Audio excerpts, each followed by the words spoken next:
Yeah, when I was young, of course, I grew up in Alabama from the age I lived in Homewood and then moved out to Center Point.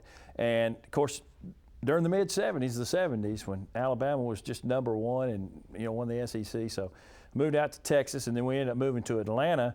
And I guess just by, hook and crook, I ended up at Alabama. Of course, I always wanted to go there and really didn't know that they were recruiting me because Billy Ray went to Dunwoody High School. I went to Peachtree High School in the same neighborhood. And I guess when they were recruiting him, they just had to we'll be over at 10 o'clock. And they showed up at 9 and go, we got an hour to kill. So I guess they'd just stop off at my high school to kill some time.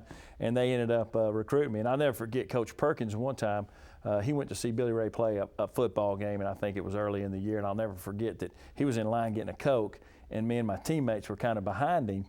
And I'll never forget him going, Shultz, Shultz. And never paid no attention. I said, well, I guess Alabama's not going to recruit me. And then lo and behold, a couple months after that, they offered me a scholarship. And I'll never forget, I told Coach Perkins, it was like November the 11th. And he said, you got a scholarship to the University of Alabama. And I said, I'm taking it. I want to go now. He goes, now you don't have to commit now. You can wait, And I said, no, I want to make sure that I have my scholarship. So, but it was a great opportunity. Then I came down here on my official visit.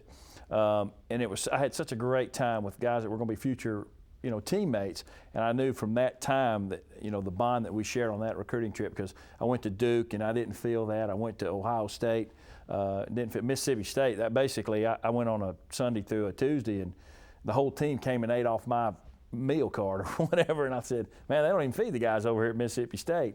But, it was like Chris Robinette, Charlie Abrams, Danny Cash, Lee Osment, John Mangum, I believe Lamont Russell. I mean, those guys are all on our recruiting trip.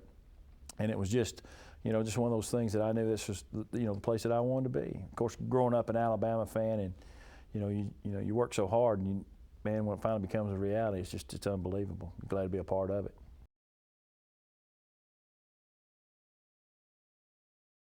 But I'll never forget, you're doing and you're running out there. I'm hitting Wayne Davis, who was an unbelievable linebacker. And I got hit, and I'll never forget my chin strap breaking. And I was so nervous to say, hey, my chin strap's broken. I ain't going to say anything. I'm going to go in there, and I'm going to be tough.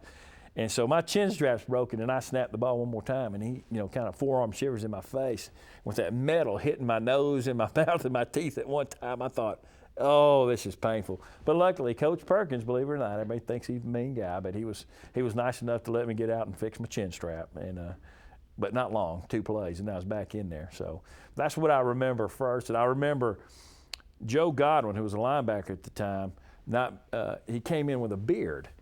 And Coach Perkins wasn't going to have no beards during picture day. And I remember him going back there and getting a razor from the training room and dry shaving his beard off. And, he's like bleeding everywhere. And I said, man, that's probably one of the meanest guys I've ever met. And I didn't even know him. I was scared to death. I was scared to death of all the upperclassmen. Just didn't even try to hang around them.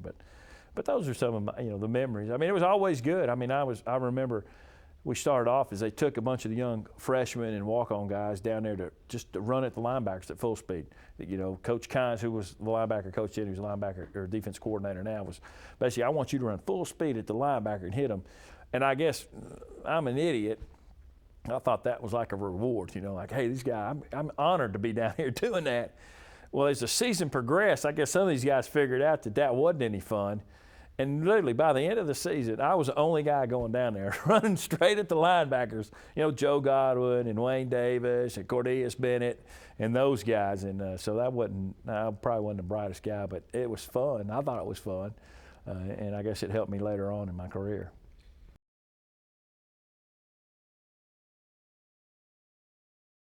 Oh, absolutely familiar with it. And I tell you, too, I was more familiar with the modern history of, I think a lot of people forget what Alabama did before Bear Bryant got there. I mean, if you just base it on their history they did before Bear Bryant got here, it's pretty amazing. And that I didn't know about, but of course I knew all the other stuff. And I knew the great centers like Dwight Stevens because I followed him in the NFL at the time and knew that he was a great center. And of course, Wes Neighbors was a great center when I came in. And just all of them. I mean, Leroy Jordan played center. It's just the long line of them. Sylvester Croom played center. So, I mean, it was, you become very aware of it and you realize that, hey, this is a pretty I mean, if you could have a marquee position on the offensive line, I would think center for Alabama is a marquee position. Even though, by the way, the center's the smartest guy on the field anyway. Guy closest to the ball is the smartest guy. So naturally, I'd be a center.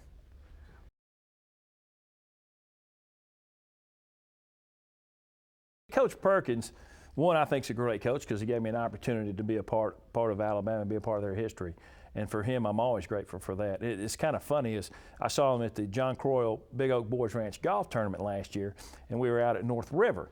And when I came on my official visit, one of the places they took us on Saturday night was North River. We went out to, I forgot the place on the river. What's the place on the river? Cypress Inn. Cypress Inn on Friday night, and then we went out to the North River on Saturday. And it was funny, I was sitting there next to him, and I'm really always really nervous to talk to Coach Perkins just because that was, I'm finally starting to loosen up a little bit. And so I was sitting next to him and I said, Coach, the last time I was here was on my recruiting trip, and on that recruiting trip you told me that I would eat like this all the time. I said, this is the only second time in 20 years that I've been back. So he goes, I didn't tell you that. And I said, yes, you did. So I'll tell you anything to get you here.